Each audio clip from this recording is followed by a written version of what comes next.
Hey there, hello. Thanks for staying with us. It's a late night edition of the FOX6 Sports Blitz, but everybody chipper, ready to roll. Brandon Cruz, Lily Zhao, Tim Van Born. We're glad you're here. We'll warm it up with some hot sports talk for the next half hour. Our starting lineup, the Bucks get an unexpected off day on Sunday, which is in keeping with a season full of unexpectedly off days. Speaking of the Bucks, it pains Giannis Antetokounmpo to speak of his team's play and of his latest injury. Say what from the Brew Crew? The Packers gambling on Gannon as the right man to run their defense. And our latest high school hotshots on the road to success. In fact, he's on the road almost all the time. We're not playing hard. Not playing hard. We're not doing the right thing. We're not playing to win. We're not playing together. Our chemistry is not there. Guys are being selfish. Guys are trying to look for their own shots instead of looking for the right shot for the team. Guys try to do it on their own. Disconsolate, dejected, disappointing, depressing, I'd say, for the Milwaukee Bucks as we sit here in late January. Brandon, where do you put the finger for the biggest problem this season? I'd say that it's the fact that there's no continuity. It doesn't seem like anybody wants to be there. There doesn't seem to be a joy. You know, we talk about teams and players being happy and wanting to be around each other, wanting to do well. It doesn't seem like, it seems like they're just out there going through the motions, whatever it is, whoever they're playing, whoever's on the court. It just doesn't seem like a team as a group that wants to be there, and that's all shown by the individual play by the guys out there. I do think a couple of guys show hustle each and every night, but collectively they just don't, and it just seems like a team that has decided they're done this year. Lily, this week, Oklahoma City here, late game. Nuggets here, late game. Granted, they're kind of hurt. Mavericks game today doesn't happen because of the weather. And it just kind of all seems to pass by everybody. It's not like this should have been a big emotional week. It's not that. I think it was. Had Giannis not been injured and had they, somehow found a way to beat the best team in the West in the Thunder. They didn't, right? Did they show up? No, they were on the court. We saw the video. But had things go their way, had they won games, this could be a stretch where they look back on and say, this could be a turning point for our season. But unfortunately, it was a turning point in the wrong direction. Again, you can see they cannot compete against the best teams in the NBA. Like Brandon said, they don't really have any sort of continuity, any sort of juice. And then you lose Giannis Antetokounmpo to another right calf strain. So he might be out 4 to 6 weeks. We don't really know yet, but that's what he is predicting. So you don't have Giannis. And when they don't have Giannis on the court, they can't score. That's another issue. And now the question is that the last time we see Giannis Antetokounmpo on the floor as a Buck? We don't know. That'd be a sobering thought, would it not? Here is Giannis talking about his latest malady. I'm going to work my butt off to come back. That will probably be end of February, beginning of March. Hopefully the team in the place that we can at least make a play or make the playoffs. And just take it day by day, try to get better. That's all. All right, John Horst, your turn. Doc Rivers, your turn. Somebody, what do you do, Brandon, with where this season is going, and would you expect or encourage Giannis to be back? I'm thinking Giannis is not. The trade deadline's February 5th. He's not going to be back from an injury before then. I think this is a time for John Horst to step up and do something. There's a column in today's local paper from Lori Nickel about where has he been? Where is John Horst? He's not in front of any of this. He's not talking about anything with this team or anything. We haven't seen much of him at all this year. And with that and with the discontent, with the fact that you see your star player who's been rumored to be traded since before the season even started, basically calling out his teammates and showing his displeasure with the way the team is going, with the way guys are playing, you would think he might come out and deflect it. He's been nowhere. And so it's been falling on Giannis's shoulders. It's been falling on Doc Rivers' shoulders. And I think John Horst needs to be the guy to kind of say, hey, where is this team going and why is it not working right now? Doc Rivers is the coach, Lily, and he's generally an encouraging type. He is. Unfortunately, I don't think a lot of guys are listening to the encouragement. It just kind of seems when you watch them during breaks, when they're going through their huddles, guys just do seem to be a little checked out. I don't know if that's something where they're not listening to what Doc is cooking up on the sideline or what, but it just seems that, it's tough. It's tough. Guys want to win when the season's not going right. Every question's going to go to your head coach to say what is wrong. He's offering answers, but at the end of the day, any sort of solution he offers up, guys are not delivering on the court, and that's leading to a really terrible season. Right now, the Bucks would not even be a play-in team in the Eastern Conference, and they don't have Giannis for a month or so. You just don't know how that's going to change.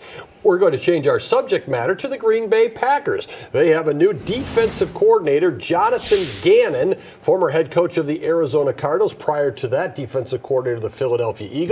It's not Jim Leonard, it's Jonathan Gannon, which makes you say what? Intriguing. I think, this was a move I thought Matt LaFleur had to hit out of the park. You talk about his, defensive coordinators of the past, Mike Pettin, Joe Barry, and then you hit a home run with Jeff Hafley. He's gone after 2 years. Now it's Jonathan Gannon's turn. He's going to have a couple years, depending on how long Matt LaFleur will be in town, to help his team win a Super Bowl. He's done it before in Philly, helping that Eagles team reach the Super Bowl in 2022. But the question is, can he utilize his players well? Can you put them in the best spot possible? Can they be a really good, pass defending defense? Those are questions people want to answer from Jonathan Gannon. And also, I think there's a lot, about his personality. Can he mesh with this team? Can he mesh? Can he lead? That's the question people are asking about Matt LaFleur as well. And your answer, maybe on both of those guys, would be what? We're going to have to wait and see. I mean, because you get such a mixed bag with the history of Gannon, with his success as a coordinator in Philadelphia. That showed, as he had top 10 defenses, but he goes to Arizona. Granted, they didn't have the same personnel, but he also wasn't a great leader. I mean, he hit a guy. He hit one of his players. Frustration, right? And it's like, what's going on there? I mean, is this a guy that can control himself? Is this a guy who can get guys to buy in? Matt LaFleur, we do see that guys buy into what he's doing, but can they take the next step? And so it'll be interesting to me to see how Gannon and LaFleur work together, and then you see how the players follow along after that. Obviously, there was an upgrade when Jeff Hafley came in. He had been a head coach in college, Jonathan Gannon, has been a head coach. That is an experience that not everybody can bring to a situation. And I know Matt LaFleur liked it with Jeff Hafley. I assume he would like it with Jonathan Gannon as well, because that's another guy who knows, somewhere where the buck does stop. It's not Jim Leonard. And there was some thought that maybe it would be Jim Leonard after the Broncos were eliminated from the playoffs. The Packers never even get to talking to Jim Leonard. He could stay in Denver if Vance Joseph leaves. He could go to the Giants. But he's not coming back to his home state.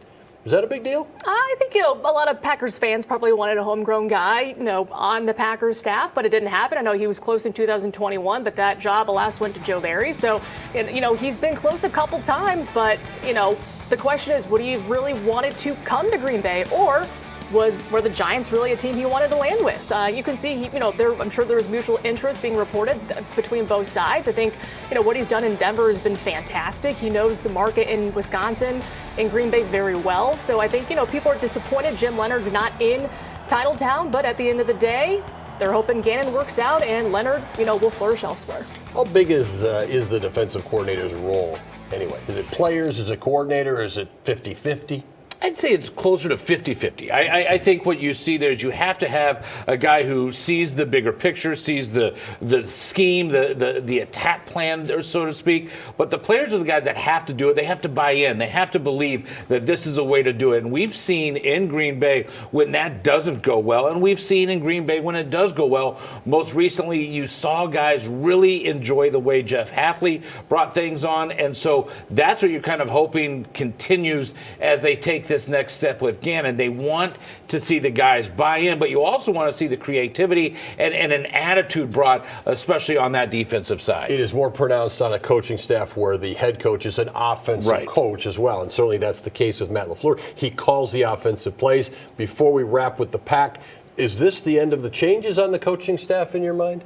I don't think so. Adam Stenavich is being interviewed for other positions as well, so you could lose your offensive coordinator. And then I think the big, elephant in the room is, do they keep Rich Bisaccia? As of now, yes, he's still on the staff, but I think there are still moves to be made on this Packers coaching staff. Todd Hunt is leaving to join Jeff Hafley with the Dolphins. He's a strength and conditioning coach. You may see another defensive coach go with Hafley down there to Miami. So a lot to monitor there. Speaking of going, how about Mike McCarthy?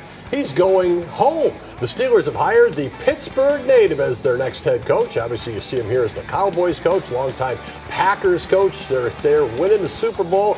Last time the Packers won it, Mike McCarthy there hoisting the trophy, so he's headed back to Pittsburgh. 13 years in front of the pack, 6 NFC North titles, and a Super Bowl championship. That's pretty cool for Big Mike. We think it's kind of cool that we're coming back with lots on the Brewers, too.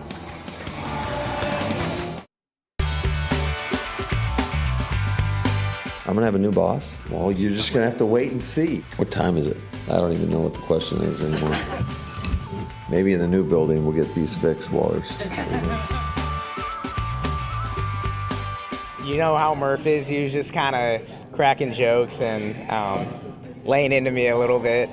He loves making fun of me for my height, which, I can respect, but it was a lot of fun. I think everyone had a blast.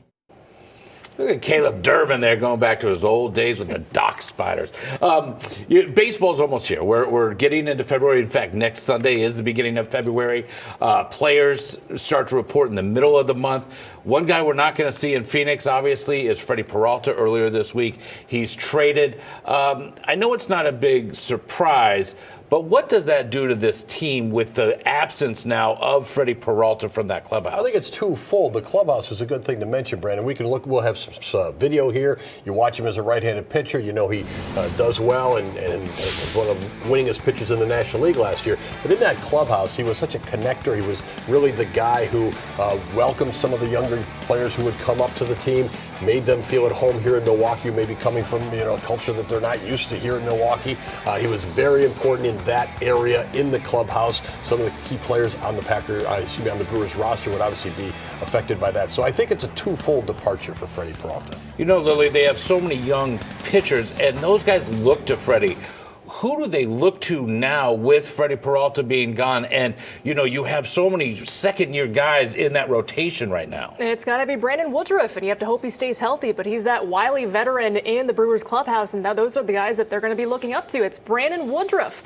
And you're talking about those guys behind him. It's Jacob Mizorowski. It's Quinn Priester. It's, the Logan Hendersons and Brandon Sproats. These are the young guys in the organization that will be looking up to a veteran pitcher without Freddie Peralta.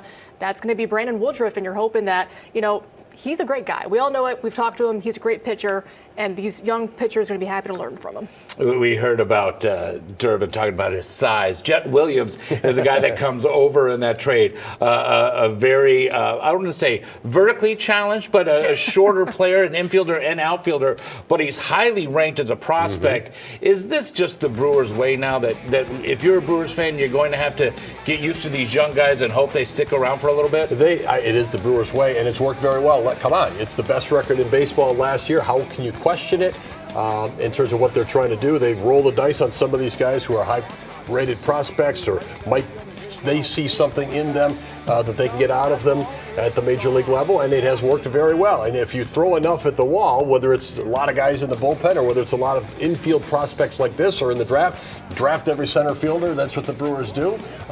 They see how it all shakes out. Is it disappointing for Brewers fans, though, to see that they haven't spent any money really at all in this offseason? In fact, they're ranked 30th out of the 30 clubs. Yeah, I think it could be seen as disappointing, when you see the Dodgers going out there and spending the money that they're spending to get top-notch players coming off 2 straight World Series wins. Yeah, I think this is, again, a team that had the best record in all of baseball last season. This is a team that wants to compete for a World Series, and they haven't really spent the money. And so that is discouraging to see, but that kind of is the Brewers' way. A smaller payroll team. Mark Attanasio doesn't really flash the big money outside of, some big contracts of Christian Yelich and such. So, you're not really seeing the money being dealt there. And unfortunately, that is what it is. So Pat Murphy and company will have to make do with the guys that they have if no other move is made. So we just saw Jacob Mizorowski there. Mm-hmm. Is he really the only star power right now on this team? Quinn Priester was such a big winner his first year, but I think you would describe Mizorowski as more a star power pitcher for sure, all-star pitcher. Kind of a questionable selection for that all-star game. But in terms of pitchers, on the front end of it, Trevor McGill on the back end. Okay. Uribe, I think, maybe on the back end. All right. Do you see any signings in the next couple of weeks or the next month as spring training starts to get closer and then begin? I'm going to say I'm hoping for a veteran hitter, but I don't know if that wish will come true. But maybe, potentially. But as of now, I think things kind of stay quiet for the Brewers. All right, a lot of time to see what happens, but as it's so cold outside, to think about baseball and to see it there makes it a lot more exciting and feel like we're going to get out of this pretty soon. Maybe. We'll see. Well, the Milwaukee Admirals, speaking of cold, they made history this week playing outside in the Wild Outdoor Classic. This is in Hastings, Minnesota, against the Iowa Wild. It was the coldest outdoor pro hockey game ever played. At puck drop, get this, -8 degrees. But that bitter cold didn't stop the Ads. They come back from being down 2-0 to win 3-2 in overtime. Zach LaRue delivering the game winner, and the celebration is on. They even went on to win the next night back in Milwaukee inside. But the game went 61 minutes, 35 seconds. And that is their broadcaster. Yes, Aaron Sims stayed outside and called the game from the bleachers the entire time. Wow, I want to say hats off, but really we should say hats on because it was so cold. He does such a great job, and his passion is felt, and you can just see it there on that bitterly cold night in Hastings, Minnesota.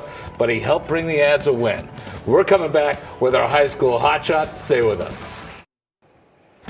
Welcome back. He helped build a team at a new school. On top of that, some family inspiration has him focused on a career path that helps people. Here's this week's Fox 6 High School Hotshot. One, two, three, settle. Hey, I'm John Calvin Walker from Lake Country Classical Academy.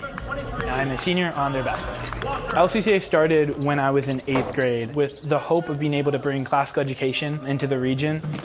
When we got here, there actually was not a basketball program at all. After that 8th grade year where we kind of co-opted with a different school, freshman year we were able to be our own program. We created a varsity team last year for the first year. We were a true varsity team. We could actually play varsity teams consistently. A lot of guys, first time playing basketball.